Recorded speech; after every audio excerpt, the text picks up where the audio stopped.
लोग class 11th के जो टॉपिक पढ़ रहे थे उसमें वेक्टर हमने कुछ बता दिया था आपको। तो वेक्टर एनालिसिस में हमने subtraction of vector, addition of vector, इन दोनों के कुछ फार्मूले और बेसिक तौर पे ये हम डिस्कस कर रहे थे कि जब वेक्टर ए का मॉड और वेक्टर बी का मॉड दोनों आपस में इक्वल हो और इनके बीच में एंगल थीटा हो, तो ऐसे सिचुएशन में हमने बताया था और इनके मैग्नीट्यूड को हमने कहा था कि सपोज दैट पी हो। तो ऐसे में इनका जो रिजल्टेंट और डिफरेंस के दो फॉर्मूले हमने बताए थे मैग्नीट्यूड के लिए। एक बताया था 2a या इनमें से किसी एक को b cos थीटा बाई 2 और दूसरा हमने सब्सट्रैक्शन के लिए बताया था 2a sin थीटा बाई 2। ये दो फॉर्मूलों का डिस्कशन हम लोगों ने करा था लास्ट टर्म पे। ये मैंने आपको बता दिया था कि ये दो चीजें हैं, एक 2a cos थीटा बाई 2 इसको हम रिजल्टेंट के लिए यूज करेंगे और एक 2a sin थीटा बाई 2 इसको डिफरेंस के मैग्नीट्यूड के लिए करेंगे। जब क्या होगा, दोनों वेक्टर के मैग्नीट्यूड जिनको हमको ऐड करना है या सब्सट्रैक्ट करना है वो दोनों जब क्या होंगे, इक्वल होंगे। जैसे कभी कभी आपसे जो क्वेश्चन पूछा जाता है इस टाइप का, वो ये पूछा जाता है कि कोई पार्टिकल सर्कुलर मोशन परफॉर्म कर रहा है इस तरीके से और ये टाइप का यूनिफॉर्म सर्कुलर मोशन है, यूनिफॉर्म सर्कुलर मोशन, और इसमें ये कोई पॉइंट ए है और ये दूसरा कोई पॉइंट बी है। तो दोनों पे चेंज इन वेलोसिटी बताना है मैग्नीट्यूड में, और यहां पर भी यूनिफॉर्म सर्कुलर मोशन में जो मैग्नीट्यूड ऑफ वेलोसिटी होगा वो हर जगह क्या होगा, कांस्टेंट होगा। तो मैग्नीट्यूड ऑफ वेलोसिटी अगर हर जगह कांस्टेंट होगी तो हम क्या करेंगे, अगर इसमें आपसे डिफरेंस पूछता है तो इन दोनों के बीच में आप बेसिक तौर पे एंगल देखेंगे तो ये एंगल इधर है और ये वाला जो है वेक्टर वो नीचे की तरफ है इस तरीके से, और दोनों के बीच में जो ये थीटा है ये 90 डिग्री है। अब अगर आप इसमें से आपको डिफरेंस पूछे या सम पूछे, मतलब रिजल्टेंट वेक्टर पूछे, तो वेलोसिटी जो डिफरेंस की आएगी उसको हम डेल्टा वी से लिखते हैं। इसका जो मैग्नीट्यूड आएगा ये आ जाएगा आपका 2b cos थीटा बाई 2, मतलब cos 90 बाई 2, और 90 बाई 2 का मतलब 45, तो ये हो जाएगा 2b cos 45 या 2 टाइम्स b cos 45 का मतलब 1/√2। तो इस तरीके से ये आगे आ जाएगा √2 टाइम्स b। और यहां पर अगर आप डिफरेंस का फॉर्मूला लगाते हैं तो डिफरेंस का फॉर्मूला ये आएगा, और रिजल्टेंट के लिए अगर आप बी आर लगाते हैं, ये रिजल्टेंट वेलोसिटी क्या होगी इन दोनों के बीच की, तो जो रिजल्टेंट वेलोसिटी होगी वो होगी, सॉरी ये 2b sin थीटा होगा डिफरेंस के लिए, और ये sin 90 होगा, और इत्तेफाक से sin 45 भी वही वैल्यू होती है जो cos 45 की होती है, इसी वजह से इसको बता भी रहे हम। तो ये 2b cos थीटा बाई 2 लगेगा, या ये हो जाएगा 2b cos 90 बाई 2, या ये भी हो जाएगा आपका 2 टाइम्स b cos 45, या इसको हम लिख देंगे 2b अपॉन 1/√2 या √2 इंटू b। ये तो यहां से एक चीज आप ये देख पा रहे होंगे कि जितनी भी वैल्यू आ रही है ये इनमें इस और इस पॉइंट के बीच में जो डिफरेंस है और जो रिजल्टेंट है वेलोसिटी का, दोनों इक्वल हैं। जितना रिजल्टेंट आ रहा है उतना डिफरेंस भी आ रहा है वेलोसिटी का। तो इस तरीके से इस फॉर्मूले का हम एप्लीकेशन कर सकते हैं जो हमने आपको बताया इससे पहले। तो ये आपके रिजल्टेंट और डिफरेंस के सारे पर्टिकुलर एंगल पे हमने बात कर ली कि जब थीटा 180 होगा, जब थीटा 90 होगा, जब थीटा 120 होगा, जब थीटा 60 डिग्री होगा तो क्या क्या करेंगे। इसके बाद हमको एक और चीज पढ़नी है, रिजोल्यूशन ऑफ वेक्टर क्या होता है। तो हम लोग रिजोल्यूशन के बारे में थोड़ा सा पढ़ेंगे।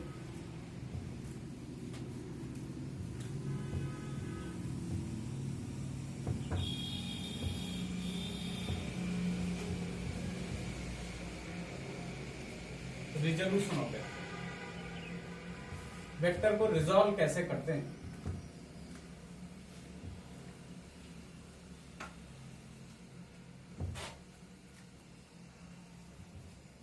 रिजोल्यूशन से पहले एक छोटा सा पॉइंट आप समझ ले कि व्हाट इज पोजीशन वेक्टर।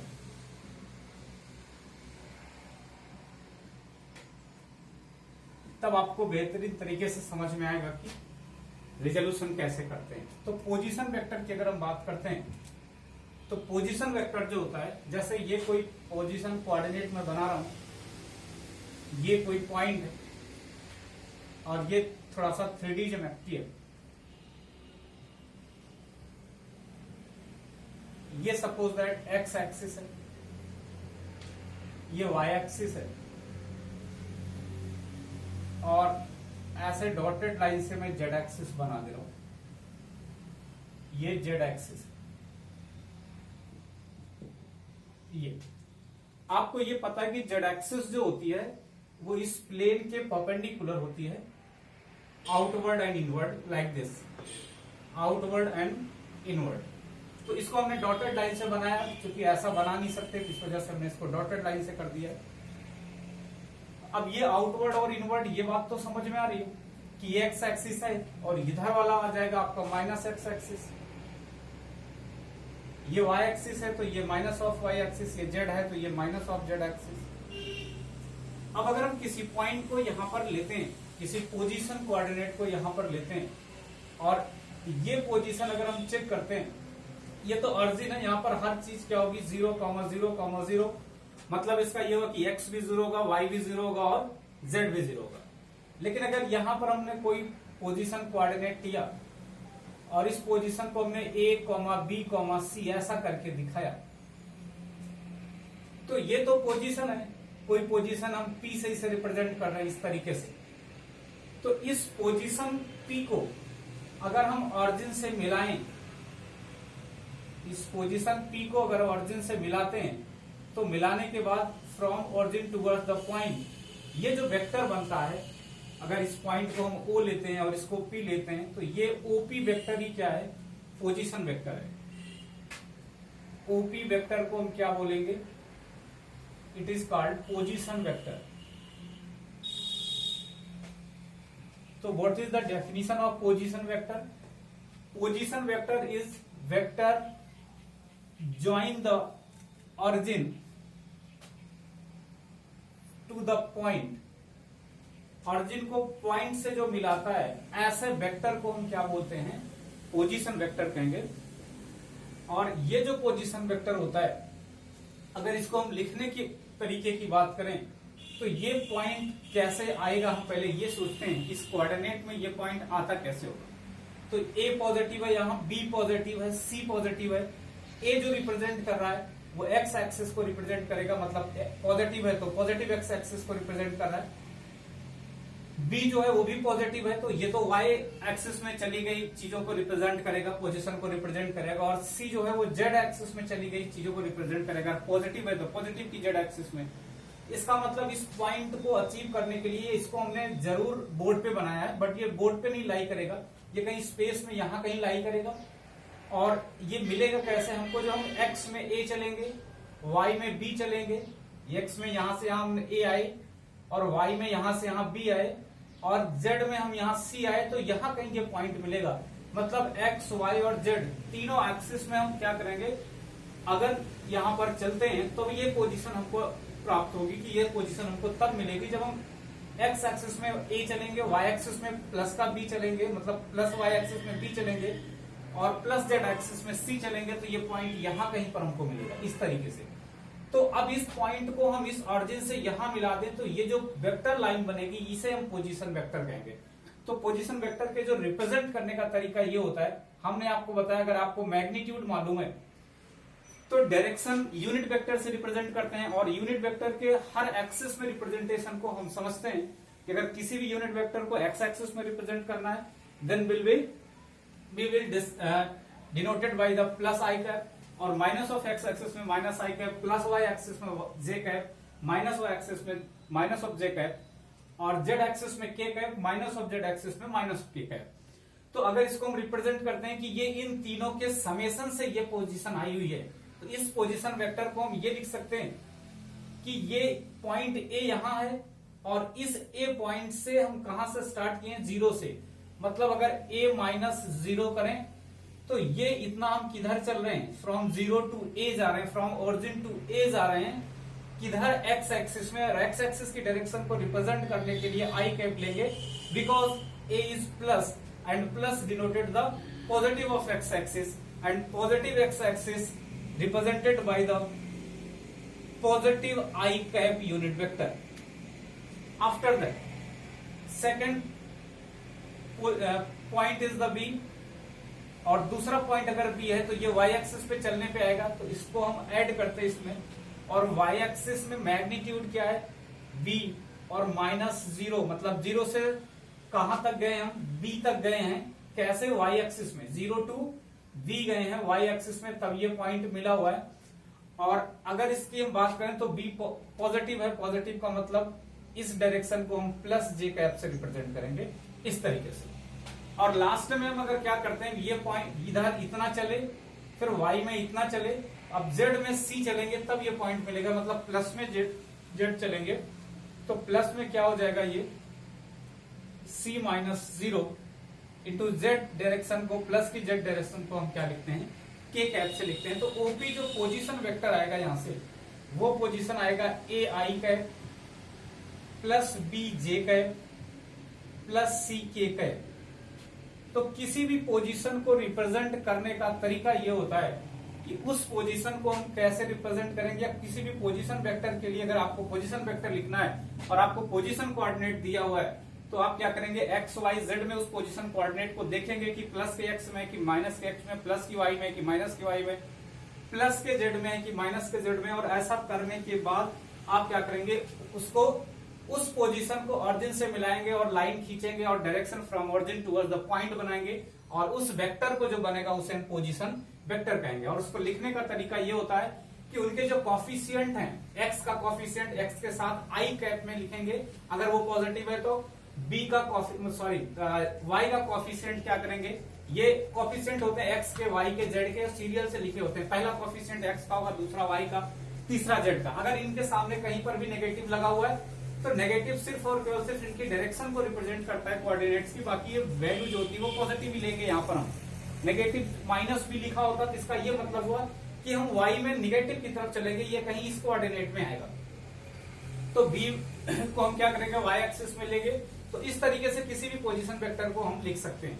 जैसे अगर मैं आपसे बात करूं कि कोई पोजीशन वेक्टर है, वो है कि प्लस का क्या है, x है, या हम इसको ऐसे लिख देते हैं कि ये a1 है, कॉमा माइनस b1 है, और कॉमा करके ये c1 है। ऐसा कोई पोजीशन कोऑर्डिनेट है, ये पॉइंट है, इसका पोजीशन कोऑर्डिनेट ये बना हुआ है, और इस पॉइंट को हम q से डिनोट करते हैं। तो अगर इसका पोजीशन वेक्टर हमको लिखना है तो पोजीशन वेक्टर जो होगा ये क्या करेंगे, यहां से एक लाइन ड्रा करेंगे ऑरिजिन से, और ये तो ये जो O और Q वेक्टर होगा, OQ vector is the position vector. और इस OQ को लिखने का जो तरीका होगा आपका वो ये होगा कि आप क्या करेंगे, इस कॉफिशिएंट को लिखेंगे A1 को, और यहां पर आई कैप, अब डायरेक्ट लिखना सीख जाए, आई कैप लगाएंगे, और प्लस में क्या करेंगे, इस B1 कॉफिशिएंट को लिखेंगे, मैग्नीट्यूड हमेशा पॉजिटिव लेंगे, और ये नेगेटिव बता रहा है कि जिसकी जो डायरेक्शन है ये y एक्सिस को कोफिशिएंट डिपेंड बता रहा है, और नेगेटिव बता रहा है कि y एक्सिस की नेगेटिव डायरेक्शन, मतलब नेगेटिव y एक्सिस में कोफिशिएंट b1 है, तो प्लस b1 रख लिया, और इसकी डायरेक्शन को माइनस ऑफ j कैप से रिप्रेजेंट करते हैं, क्योंकि पॉजिटिव y एक्सिस को जिस यूनिट वेक्टर से रिप्रेजेंट करते हैं वो j होता है, और नेगेटिव y एक्सिस को जिस यूनिट वेक्टर से रिप्रेजेंट करते हैं वो माइनस j होता है।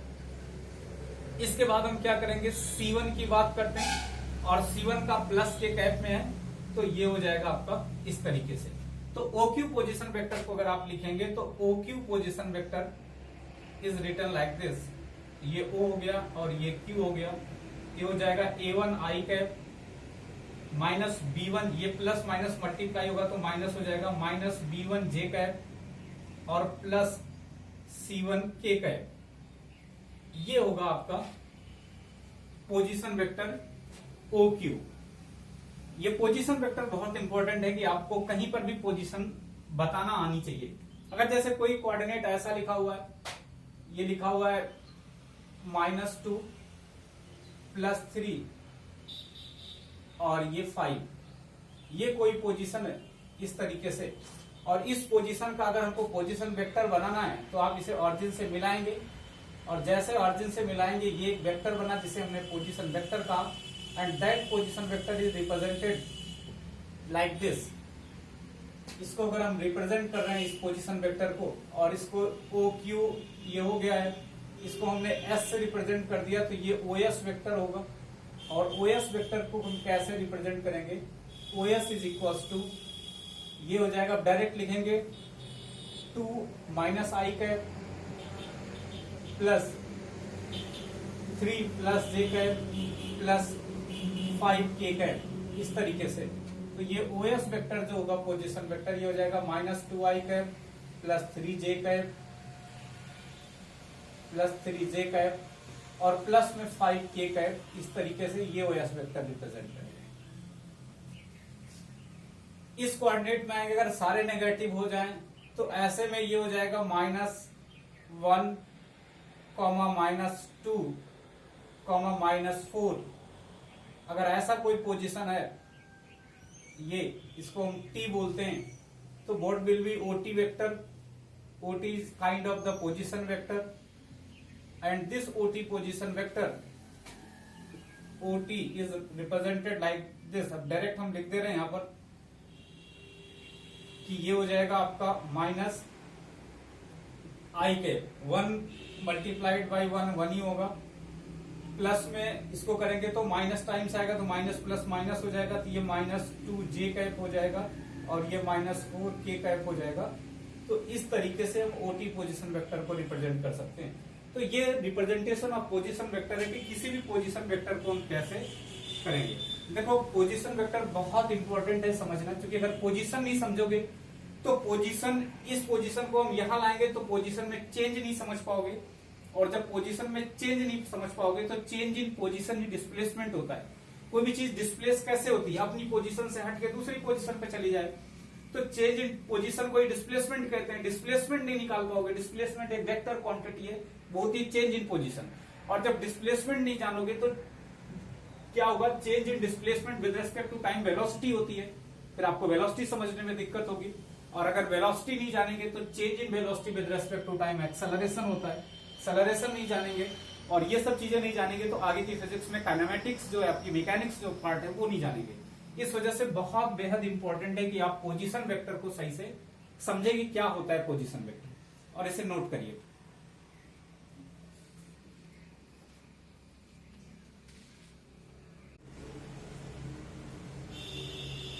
अब आपसे जब पोजीशन पूछता है तो पोजीशन में विशेष तौर पे आपको ऐसे दे देगा कि एक पोजीशन है 2,6,7, ऐसा इसका पोजीशन वेक्टर बताओ। ये आपको ये पूरी चीजें नहीं देगी, तो आप सीधे सीधे ऐसी पोजीशन दिया जिसका पोजीशन वेक्टर आपको लिखना है, तो आप पोजीशन वेक्टर लिखने का एक ही तरीका है कि आप क्या करेंगे, इसके पोजीशन वेक्टर को लिखने के लिए आप लिखेंगे कि ये 2i कैप हो जाएगा, इसका पोजीशन वेक्टर, ये प्लस में 6j कैप प्लस में 7k कैप, और डायरेक्ट ऐसे लिख सकते हैं। ये कोई पॉइंट है, इसका पोजीशन वेक्टर। दूसरा कोई पॉइंट -3 + 2, -4, ऐसा पोजीशन लिखा हुआ है, इसका पोजीशन वेक्टर क्या है, तो इसका पोजीशन वेक्टर आप क्या करेंगे, ये -3i cap plus 2j cap और प्लस में माइनस में 4k कैप, इस तरीके से आप पोजीशन वेक्टर लिख देंगे। तो कहीं भी पोजीशन वेक्टर आपसे पूछा जाए तो आप ये लिखना सीख गए होंगे। अब हम थोड़ा सा चेंज इन पोजीशन वेक्टर बता देते हैं, ताकि जब हम काइनेमेटिक्स पढ़ाएं तो डिस्प्लेसमेंट पढ़ाने में आसानी रहे। हालांकि वहां फिर से बताएंगे भी, लेकिन इतना आप समझ लेंगे तो फिर हम आगे वेक्टर में बढ़ेंगे रिजोल्यूशन पे। तो ये बात आप समझते चलेंगे। चेंज इन पोजीशन वेक्टर के, अगर हम यहीं से चेंज इन पोजीशन वेक्टर की बात करते हैं तो चेंज इन पोजीशन वेक्टर में जैसे ये कोई पॉइंट P है, इसको हम P से रिप्रेजेंट कर रहे हैं और ये A1, B1, C1 ऐसे रिप्रेजेंट कर रहे हैं और इसकी पोजीशन को हम चेंज करके Q कर दिए ये, और यहां से जब इसकी पोजीशन को चेंज करके हम Q कर रहे हैं तो इसकी पोजीशन जो हो जा रही है वो हो जा रही है ये A2, B2, C2, ये पोजीशन है कोई Q इस तरीके से। तो पोजीशन P और Q में चेंज क्या हुआ, तो सबसे पहले हम दोनों के पोजीशन वेक्टर बनाते हैं। इसका पोजीशन वेक्टर बनाने का मतलब यहां से हमने लाइन खींचा तो एक ये ऑरिजिन है O, तो एक OP वेक्टर पोजीशन वेक्टर बना और एक दूसरा पोजीशन वेक्टर यहां से हम ड्रा करते हैं। तो ये क्या बनेगा भैया, ये एक बनेगा OQ पोजीशन वेक्टर। तो दो पोजीशन वेक्टर बनेंगे, एक पोजीशन वेक्टर क्या है OP है, इसको हम यहां लिख दे रहे हैं ये OP है, और एक दूसरा पोजीशन वेक्टर OQ है ये वाला। इन दोनों पोजीशन वेक्टर को अगर हम लिखना चाहें तो OP की वैल्यू क्या हो जाएगी, अगर आप OP को लिखना चाहेंगे तो ये हो जाएगी A1 i plus B1 j plus C1 k, ये पोजीशन वेक्टर होगा। और जो OQ पोजीशन वेक्टर होगा अगर इसको लिखना चाहें तो ये हो जाएगा A2 i plus B2 j plus C2 k। इस तरीके से ये दोनों पोजीशन वेक्टर हो गए। अब चेंज इन पोजीशन वेक्टर की बात करते हैं तो चेंज क्या होता है, चेंज का मतलब होता है डिफरेंस, मतलब वेक्टर डिफरेंस। तो चेंज अगर हम क्या करें, चेंज का मतलब हुआ कि OQ माइनस OP करें, और अगर आप इस वेक्टर को मिलाएं यहां से यहां तो यही तो चेंज है कि वेक्टर P से कहां चला गया, ये पॉइंट P से कहां चला गया Q, तो पोजीशन में चेंज P से Q जो हुआ वही आया, तो फ्रॉम P टुवर्ड्स Q ये चेंज हुआ। इसी को हम पोजीशन वेक्टर कहेंगे, चेंज इन पोजीशन वेक्टर। और चेंज इन पोजीशन वेक्टर को देखें तो एक वेक्टर OQ है, उसका हेड इधर है, और एक दूसरा वेक्टर OP है, उसका भी हेड इधर है, और एक तीसरा वेक्टर PQ है। अगर इस वेक्टर को आप देखें तो PQ है, इसका हेड इधर है। मैंने कहा था अगर दो वेक्टर कहीं पर बने हो, उनकी टेल टेल मिली हुई हो, तो उनके हेड हेड को मिलाने वाला जो वेक्टर होगा वो उन दोनों वेक्टर का डिफरेंस होगा, और जिधर से जिधर की तरफ मिला रहा होगा उसमें से वो चीज घटाई गई होगी, मतलब OQ माइनस OP होगा ये PQ। इससे पहले हमने आपको बताया जब वेक्टर डिफरेंस पढ़ाया था। तो यहां से इसका मतलब ये समझ में आया कि PQ जो है ये चेंज इन पोजीशन वेक्टर है, क्योंकि पोजीशन यहां से यहां तक चेंज हो रही है, और इस दोनों पोजीशन को मिलाने वाला vector change in position vector है। अगर ये और ये पोजीशन में चेंज है तो इस दोनों लाइन को मिलाने वाला जो वेक्टर होगा वो चेंज इन पोजीशन वेक्टर होगा। और लव ट्रायंगल से जो चेंज इन पोजीशन वेक्टर आ रहा है वो OQ माइनस OP आ रहा है। उसका रीजन ये है कि हमने बताया था अगर दो वेक्टर क्या कर रहे हैं, वो उनकी टेल और टेल मिली हुई है, जैसे सपोज दैट ये A है और ये वेक्टर B है, और अगर उनको हम क्या करते हैं, उनकी हेड और हेड को मिला के किसी वेक्टर C से मिलाते हैं, तो वेक्टर C इनके हेड हेड को मिला रहा है, तो वो इनका वेक्टर डिफरेंस है। और कैसे डिफरेंस होगा, जिसको मिला रहा है उससे माइनस करेंगे, और जिससे मिला रहा है उससे माइनस करेंगे। ये मैंने बताया था कि इसको माइनस करेंगे, A से माइनस करेंगे। तो वैसे PQ यहां पर क्या हो जाएगा, जो PQ होगा वो OQ माइनस OP होगा। तो दिस वेक्टर इज OQ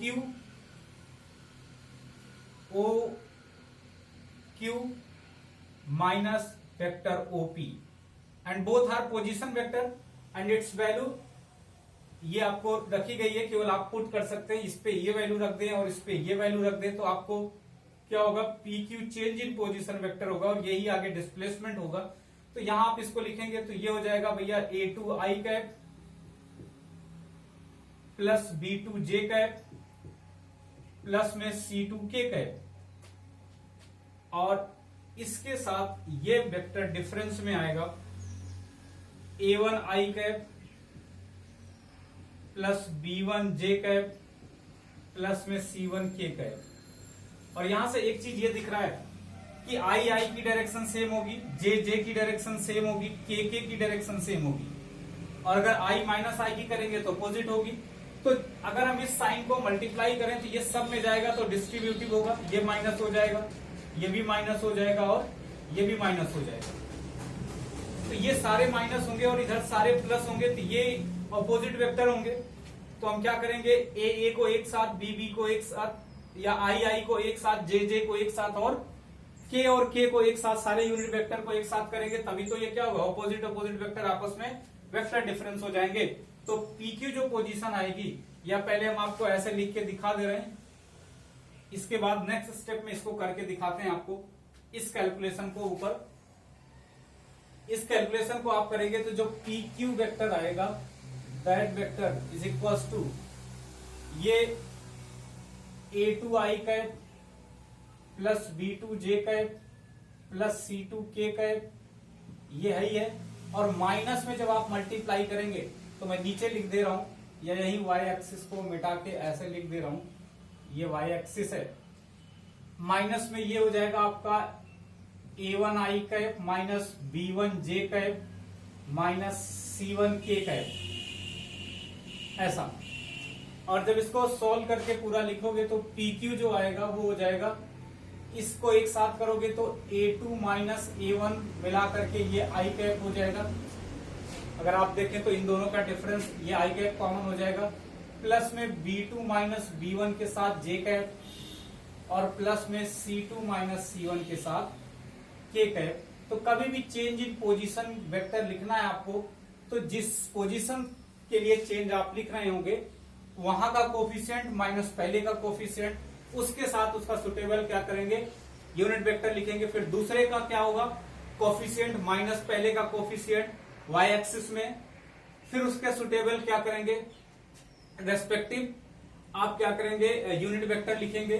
फिर तीसरे में ऐसे जेड एक्सिस में क्या करेंगे, coefficient final coefficient minus initial coefficient proper sign के साथ करेंगे। और फिर क्या कर देंगे, उसको रेस्पेक्टिव उसका जो यूनिट वेक्टर होगा मतलब के कैप, ऐसा लगा के हम क्या कर सकते हैं, चेंज इन पोजीशन को निकाल सकते हैं। और यही चेंज इन पोजीशन क्या हो जाएगा, आगे डिस्प्लेसमेंट बताएगा, वहां पर हम डिस्कस करेंगे। तो अभी पोजीशन वेक्टर और चेंज इन पोजीशन वेक्टर, ये दो चीजें आप बेसिक हैं, इनको यहां पर आप समझते चलिए तो आपको काफी क्वेश्चन आसान हो जाएगा करने में। नोट करिए इसे।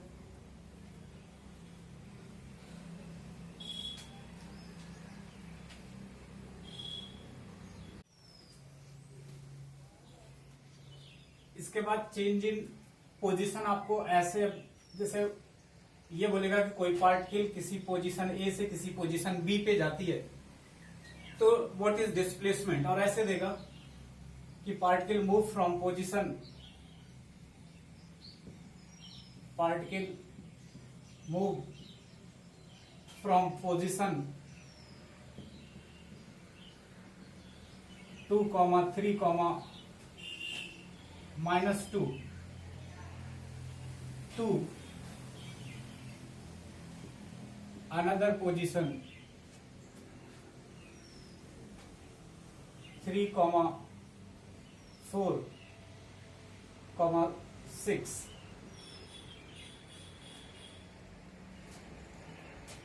पार्टिकल मूव्स इस तरीके से। Find displacement of particle, find displacement of particle. तो डिस्प्लेसमेंट को आगे हम बताएंगे भी, इसकी डेफिनेशन भी। Find the displacement of the particle, आगे आपको बताएंगे कि डिस्प्लेसमेंट क्या होता है। लेकिन अभी आप ये समझिए कि चेंज इन पोजीशन डिस्प्लेसमेंट होता है, और चेंज इन पोजीशन हमको निकालना है। तो चेंज इन पोजीशन का मतलब चेंज इन पोजीशन वेक्टर से। तो आप पोजीशन वेक्टर का चेंज निकालेंगे तो एक इनिशियल पोजीशन ये और फाइनल पोजीशन ये और फाइनल माइनस इनिशियल क्या हो जाएगा, चेंज इन पोजीशन हो जाएगा। तो आप डायरेक्ट लिखने का तरीका मैं बता रहा हूं कि आई मतलब ये आई कैप और ये आई कैप में आएगा, ये जे और जे में आएगा और ये के और के में आएगा। तो आप डायरेक्ट इस पोजीशन वेक्टर का चेंज ऐसे लिख सकते हैं, या डिस्प्लेसमेंट जिसे हम कहेंगे ये, या चेंज इन पोजीशन वेक्टर, दोनों एक ही बात है।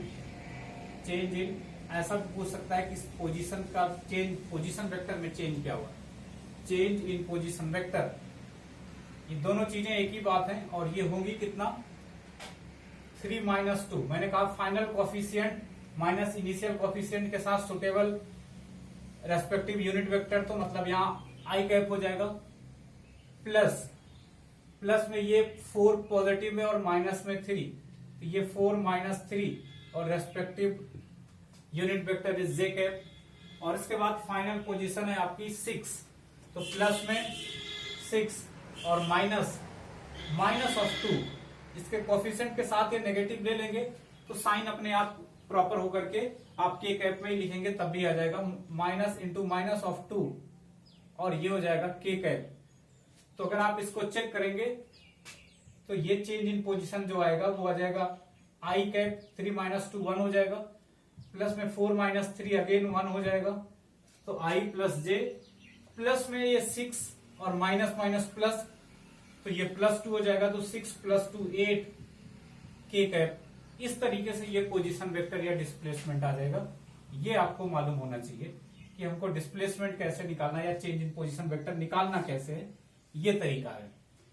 इसी क्वेश्चन में जैसे ये दिया हुआ है, ऐसे आप दूसरा भी कर सकते हो कि डिस्प्लेसमेंट या चेंज इन पोजीशन पूछेगा, आपको पॉइंट ए दे देगा और पॉइंट बी दे देगा, ये पॉइंट ए है और ये कोई पॉइंट बी है ऐसे, और आपसे कहेगा कि चेंज इन पोजीशन वेक्टर बताओ, या आप ऐसा बोल दें कि ये कोई सर्कल है ऐसा और ये इसका रेडियस, ये इसका सेंटर है इस तरीके से, और इस सेंटर को हम, ये 2D सर्कल है, सर्कल का मतलब 2D एक्स वाई होगा, जे नहीं है, सॉरी एक्स और वाई एक के नहीं मतलब जेड नहीं है, और ये कोई पॉइंट है, यहां पर आपको क्या बताना है, इसका पोजीशन वेक्टर बताना है। तो इसका पोजीशन बताना, अगर इसको हम सेंटर को ऑरिजिन मान लेते हैं ऐसा बोलेगा, तो सेंटर को ऑरिजिन मानने का मतलब इसकी रेडियस को स्मॉल आर से रिप्रेजेंट कर देगा ऐसे। तो आप ये देखेंगे कि ये पॉइंट कहां पर चलने पे आएगा, ये पॉइंट जब आप चलेंगे तो केवल और सिर्फ, तो ये कोऑर्डिनेट क्या आएगा r,0, इस पोजीशन कोऑर्डिनेट को आप ए कह दीजिए, ये r,0 है, और कोई दूसरा पोजीशन कोऑर्डिनेट यहां पर होगा, सपोज दैट इसको हमने बी कह दिया, और ये क्या होगा, ये एक्स एक्सिस में तो 0 चलेंगे, एक्स में तो कुछ चलेंगे नहीं, केवल और सिर्फ केवल वाई एक्सिस में चलने पे आएगा अगर ये रेफरेंस ऑरिजिन है तो यहां पर ये होगा 0,r, और z तो यहाँ है ही नहीं है, तो z हम लिख नहीं रहे हैं, या उसको भी 0 लिख सकते हैं।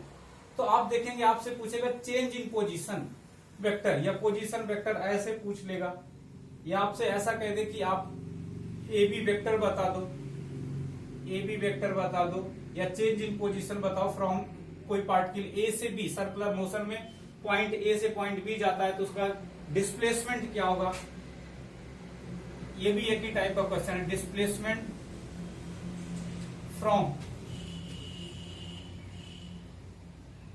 Point A to point B, इसको चलने में डिस्प्लेसमेंट, ये भी वही बात है जो वाली बात है। इन सब को अगर लिखना है आपको तो फिर से मैंने वही बताया कि आप क्या करेंगे कि आई का कोएफिशिएंट डिफरेंस के साथ फाइनल माइनस इनिशियल करेंगे, जे का फाइनल माइनस इनिशियल करेंगे, और इस तरीके से। तो अगर हमको क्या करना है, यहां से इधर की तरफ पॉजिटिव उसमें जाना है तो फाइनल माइनस इनिशियल करेंगे, और ये देखेंगे कि कहां से किधर की तरफ आ रहे हैं, और ऐसे ही क्या करेंगे, तो x का अगर देखते हैं हम तो x में क्या होगा, फाइनल पॉइंट 0 है और माइनस इनिशियल पॉइंट r है, और ये करके आई कैप कर देंगे तो ये चेंज इन पोजीशन वेक्टर या डिस्प्लेसमेंट वेक्टर आ जाएगा। और दूसरे में क्या करेंगे, फाइनल पॉइंट r है, प्लस में final point r minus initial point 0 है, तो माइनस में 0 करेंगे तो ये आ जाएगा आपका r माइनस 0 और ये जे कैप। तो आप इसे ये देखेंगे कि ये जो डिस्प्लेसमेंट आपका आएगा ये आ जाएगा माइनस आर आई कैप और प्लस में आर जे कैप। तो ये बड़ी मुश्किल होती है बच्चों को, जबकि बहुत बेसिक सी बात है। ये इंजीनियरिंग वगैरह में ऐसे क्वेश्चन पूछ लिए जाते हैं, मेडिकल में ऐसे क्वेश्चन पूछे जाते हैं, बोर्ड में भी पूछे जाते हैं। तो ये ऐसा नहीं कि बहुत बड़ा क्वेश्चन है, ये बहुत छोटा सा बेसिक है। बस आप ये समझते चले कि आपको बेसिक चीजें आती कि नहीं आती। यहां से आर कॉमन ले सकते हैं, इसका लिखने का तरीका क्या हो जाएगा, अगर आर को कॉमन ले लिया आपने, ये माइनस आई और ये प्लस जे कैप ये हो जाएगा, या ऐसे इसको आर कॉमन लेके ऐसा लिख देता है जे कैप माइनस आई कैप। तो आप किसी भी तरीके से इसको लिख सकते हैं, आई कैप बाद में भी लिख सकते हैं। ये सब इसी डिस्प्लेसमेंट या ए बी वेक्टर को रिप्रेजेंट कर रहा है इस तरीके से। तो ये बात आपको समझ में आनी चाहिए। या ऐसे बोल देगा कि इस पॉइंट से इस पॉइंट में कोई सर्कुलर मोशन परफॉर्म कर रहा है और ये यहाँ पर है और इस क्वार्टर सर्कल को कंप्लीट करता है इस तरीके से, और इसकी डायरेक्शन ये, तो आप डिस्प्लेसमेंट बता दो। तो किसी भी तरीके से आप ये सर्कुलर, ये नहीं समझ में आता क्वेश्चन सर्कुलर मोशन का है कि डिस्प्लेसमेंट का है कि वेक्टर का है, लेकिन अगर आपको बेसिक कॉन्सेप्ट क्लियर है तो आपको लगेगा कि ये कहीं से भी पूछा जाए तो हम इसको कर सकते हैं। ये मिक्स करके क्वेश्चन जरूर है, लेकिन हर चीज की थोड़ी थोड़ी समझ होगी तो आप ऐसे क्वेश्चन कर सकते हैं आसानी से। नोट करिए इसे फिर।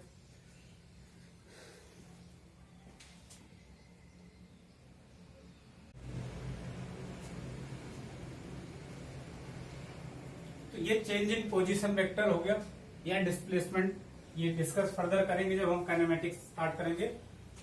अभी हम जो पढ़ने चल रहे हैं वो रिजोल्यूशन ऑफ वेक्टर पढ़ रहे हैं। क्या होता है रिजोल्यूशन?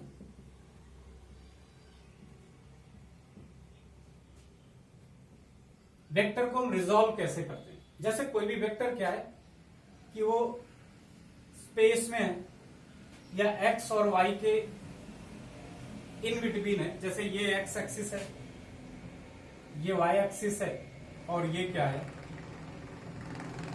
जेड एक्सिस, इस तरीके से। अब कोई वेक्टर यहां से हमने इस पॉइंट को ए ले लिया,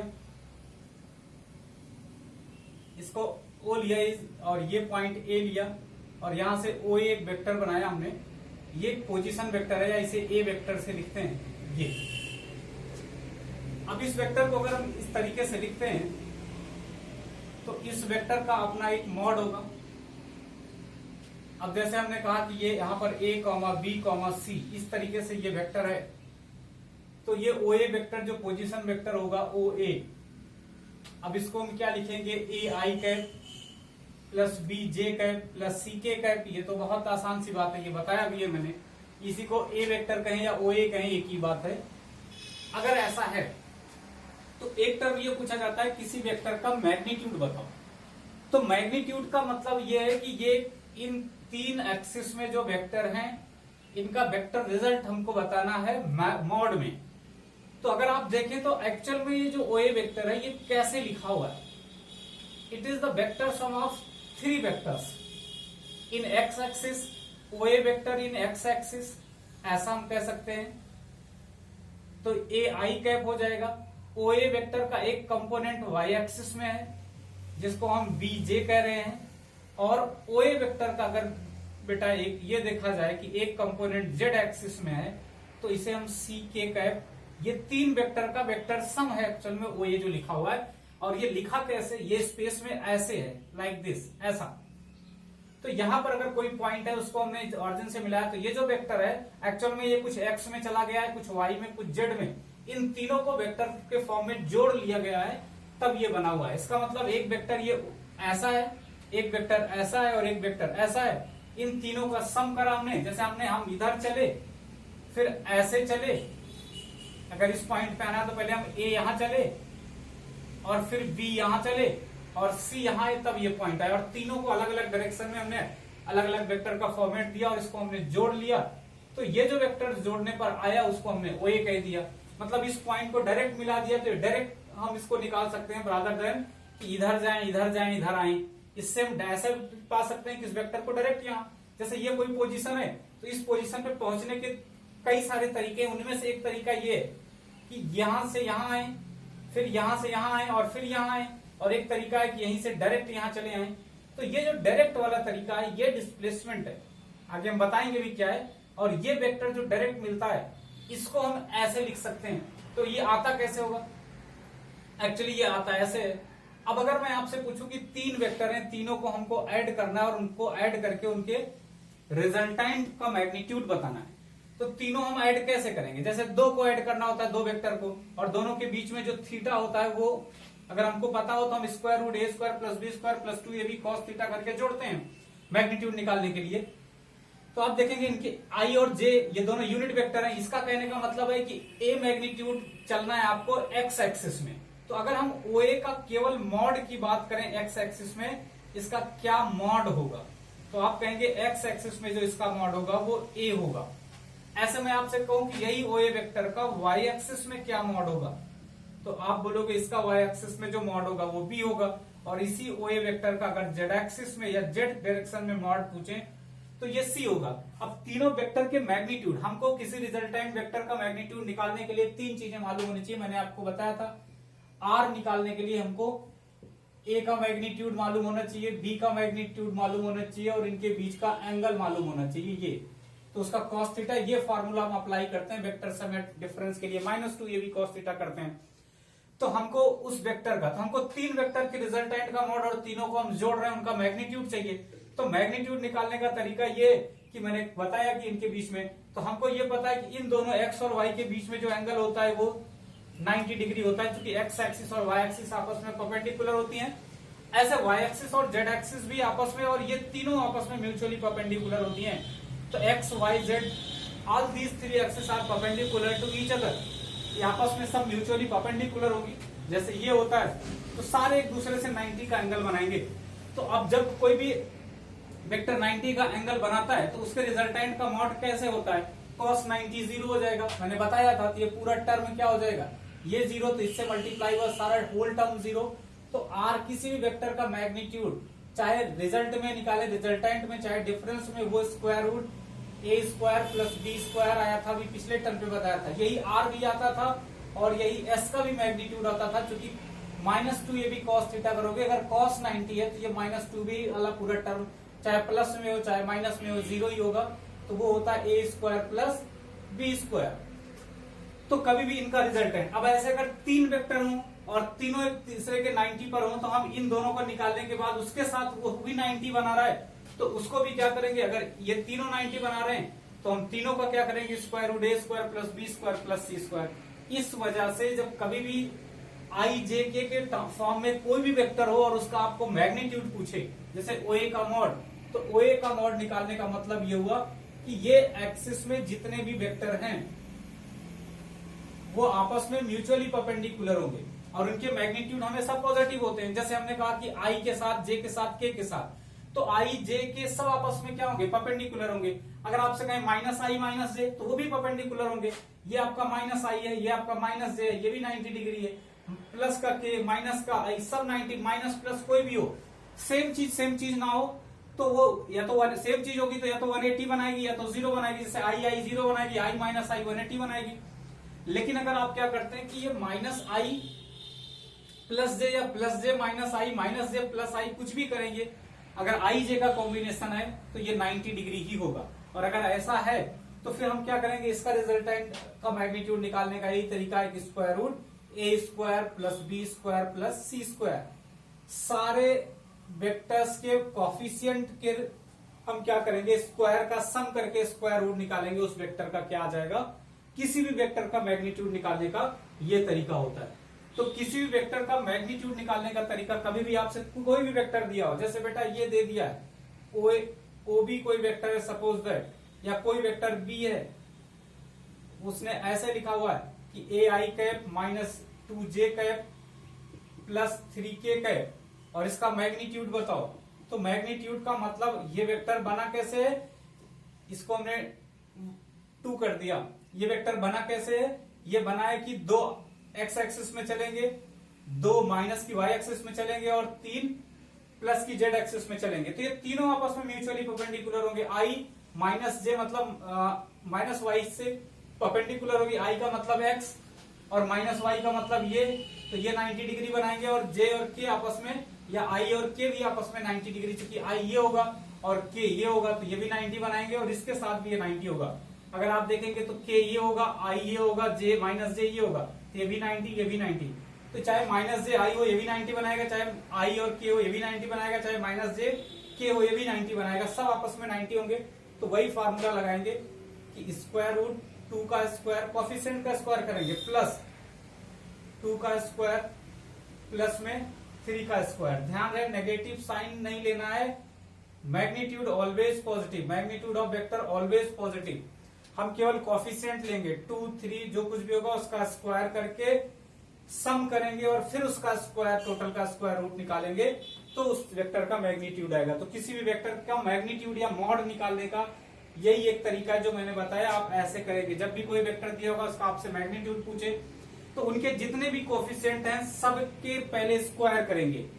ए है तो ए का स्क्वायर, बी का स्क्वायर, यहाँ माइनस लगा हुआ तब भी आप कोफिशिएंट का स्क्वायर करेंगे, मतलब बी का स्क्वायर, सी का स्क्वायर, और सारे जब इंडिविजुअल स्क्वायर कर देंगे तो उनको ऐड करेंगे, मतलब A square plus B square plus C square. उसके बाद पूरे का स्क्वायर रूट लेंगे, क्योंकि 90 डिग्री का ये फॉर्मूला होता है, तब आप उस वेक्टर का मॉड निकालेंगे। तो रिजोल्यूशन से पहले एक टर्म जो ये था कि वेक्टर का मैग्नीट्यूड कैसे निकाला जाता है अगर वो आई जे के फॉर्मेट में दिया हो तो वेक्टर का मॉड निकालने का ये तरीका होता है, square root A square plus B square plus C square.